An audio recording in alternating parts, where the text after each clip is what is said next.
শারীরিক সম্পর্ক, তাও আবার মৃতদেহের সাথে।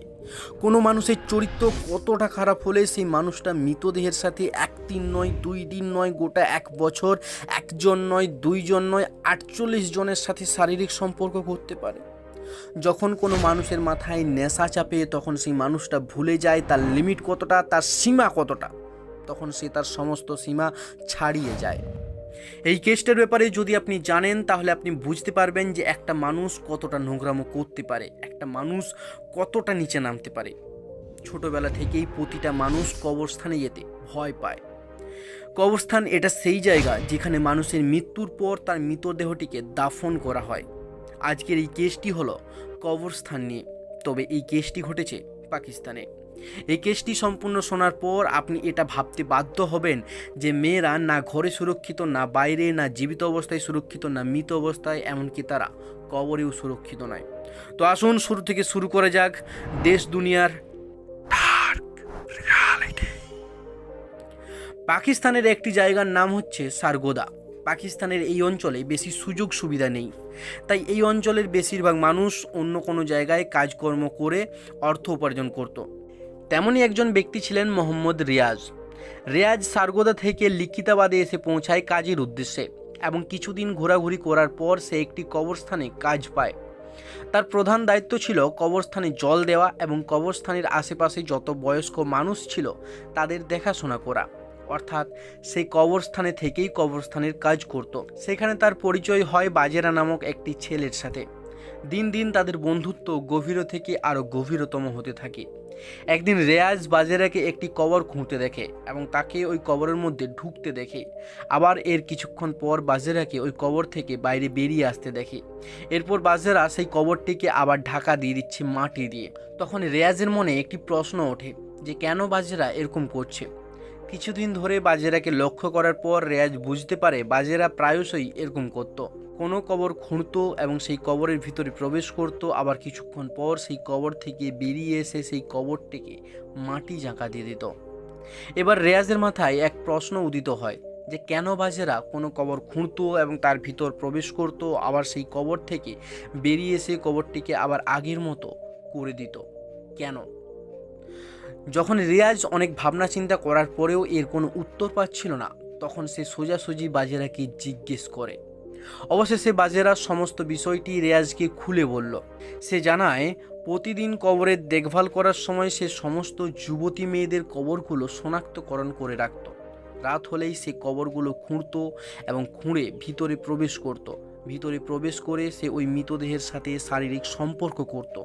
তার যত রকমের নোংরা ইচ্ছে সে সব কিছু করতো ওই মৃতদেহের সাথে।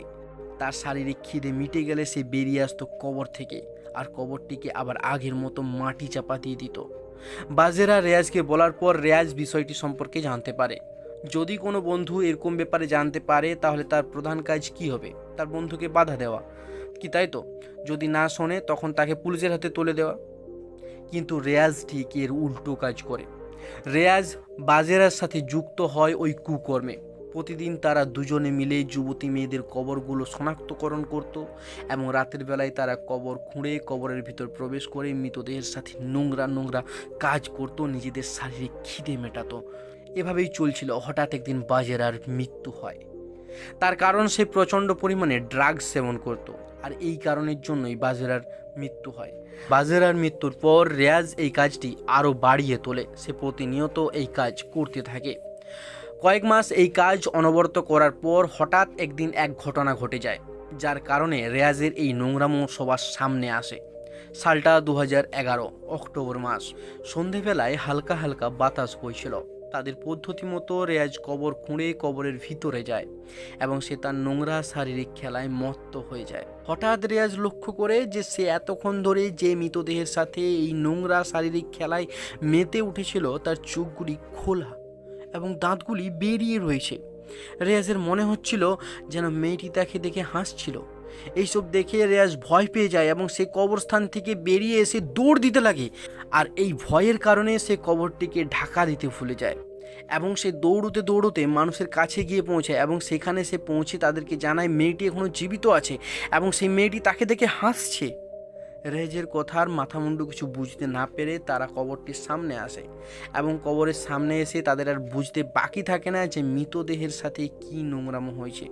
তখন সেই লোকজন রেগে গিয়ে রেয়াজকে এত পরিমাণে মারধর করে যে রেয়াজ প্রথমে হাসপাতালে ভর্তি হয় এবং তারপর তাকে পুলিশ নিয়ে যায়।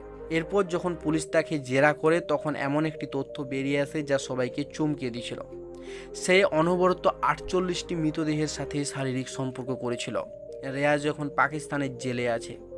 রেয়াজ এবং বাজেরা যে কাজগুলো করেছিল, যে অবস্থায় কাজগুলো করেছিল তাকে বলা হয় নেক্রোফিলিয়া। এটি কোনো রোগ নয়, এটি একটি মানসিক অবস্থা, যে অবস্থায় মানুষের মৃতদেহের সাথে শারীরিক সম্পর্কের চাহিদা বেড়ে যায়। এই কেসটি যে প্রথমবার ঘটেছে তা কিন্তু নয়। 1984 সালে ক্যালিফোর্নিয়াতে একটি পুরুষ 50 জন মহিলাকে হত্যা করে এবং তাদের মৃতদেহের সাথে শারীরিক সম্পর্ক করে। কিছুদিন আগের একটি ঘটনায় একজন স্বামী তার স্ত্রীকে হত্যা করে এবং হত্যা করার পর তার স্ত্রীর মৃতদেহের সাথে শারীরিক সম্পর্ক করে। এরকম জঘন্য কাজ আমাদের সমাজে অনবরত ঘটে চলেছে। তো বন্ধুরা, আপনাদের যার যা মতামত আছে এই ঘটনা সম্পর্কে তা কমেন্ট বক্সে কমেন্ট করুন এবং বন্ধুরা আপনারা যতটা পারেন ভিডিওটা শেয়ার করুন। এবং হ্যাঁ, যারা এখনও চ্যানেলটি সাবস্ক্রাইব করেননি তারা অবশ্যই চ্যানেলটিকে সাবস্ক্রাইব করুন, যাতে এরকম অবিরাম ঘটে চলা আমাদের দুনিয়ার ডার্ক রিয়েলিটি সম্পর্কে জানতে পারেন। ধন্যবাদ।